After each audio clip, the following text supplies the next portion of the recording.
তো hello guys, জয় জগন্নাথ। আমি আজকে পুরীতে চলে এসেছি। পুরী তোমাদের দুটো পার্টে ভ্লগ শেয়ার করবো। হ্যালো গাইস, আমি এখন পুরীর মন্দিরের জন্য রওনা দিচ্ছি। টাটা।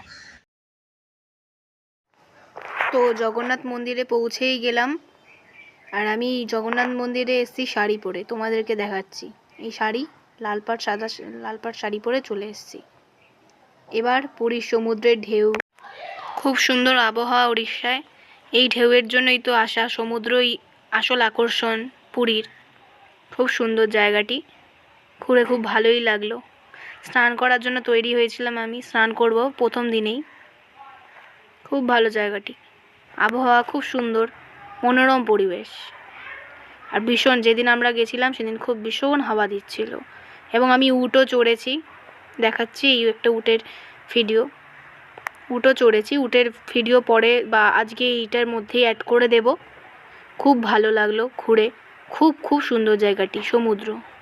এর পরের দিনই চলে গিয়েছিলাম সুদর্শন ক্রাফট মিউজিয়াম। এটা অ্যাকচুয়ালি বুদ্ধদেবের মনেস্ট্রি, একটা বুদ্ধদেবের মনেস্ট্রি এটা, সিংহ। এরপরেই চলে গিয়েছিলাম গুপ্ত বৃন্দাবন অনেকে মিনি বৃন্দাবনও বলে থাকে। গুপ্ত বৃন্দাবন এগুলো হচ্ছে লোকাল সাইট সিনের মধ্যে পড়ে। খুব সুন্দর জায়গাটি, বেশ ঠাকুরের স্থান, পবিত্র স্থান। অনেকটাই বড় ভিডিও, এটা আমি দেখাচ্ছি। এখন আর কিছু ভয়েস দিচ্ছি না এই মুহূর্তে। আপনারা পুরো গুপ্ত বৃন্দাবন দেখতে থাকুন, আসল জগন্নাথ দেব দর্শন। এবং আমি পুরীর মন্দিরের জগন্নাথ দেবকে দেখাতে পারিনি, কারণ ফটো অ্যালাউ না।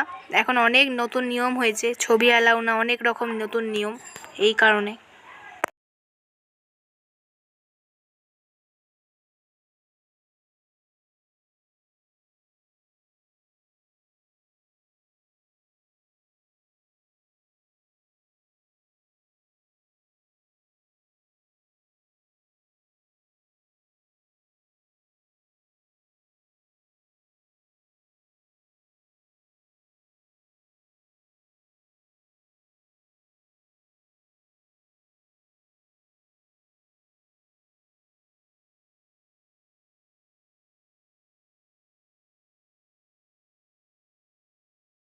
রাধা কৃষ্ণ।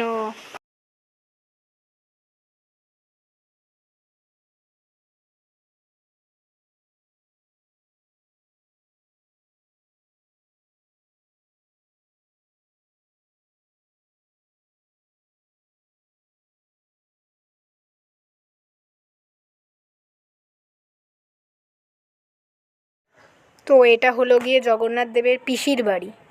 জগন্নাথের পিসির বাড়িতেই চলে গিয়েছিলাম গুপ্ত বৃন্দাবন দেখার পর। এই ঘরটিতে জগন্নাথ দেবের পিসি থাকতেন, পাশেই স্নানের জায়গা, ওখানেই স্নান করতেন তার পিসি। খুব সুন্দর জায়গা।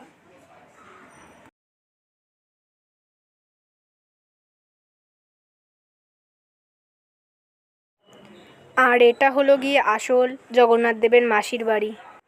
আর এটা একমাত্র রথের 8 দিন খোলা থাকে। সমুদ্রের নাইট ভিউটা খুব সুন্দর। এর থেকে আমার কাছে দিনের ভিউটাই ভালো লেগেছে। হাওয়াটা বেশ সুন্দর দিচ্ছিল, খুব মনোরম হাওয়া। আর এরপরেই চলে গেছিলাম লোকাল যে মার্কেটিং, সেখানে লোকাল মার্কেটিংয়ের ভিডিওটা করিনি, কেননা একটা জিনিস কেনা, এই কারণে। এর পরের দিনই ভোর 5টায় সানরাইজ দেখলাম। অসাধারণ সানরাইজটা, সত্যি খুব সুন্দর। পার্ট 2 এর ব্লগটা নিয়ে আসছি শীঘ্রই।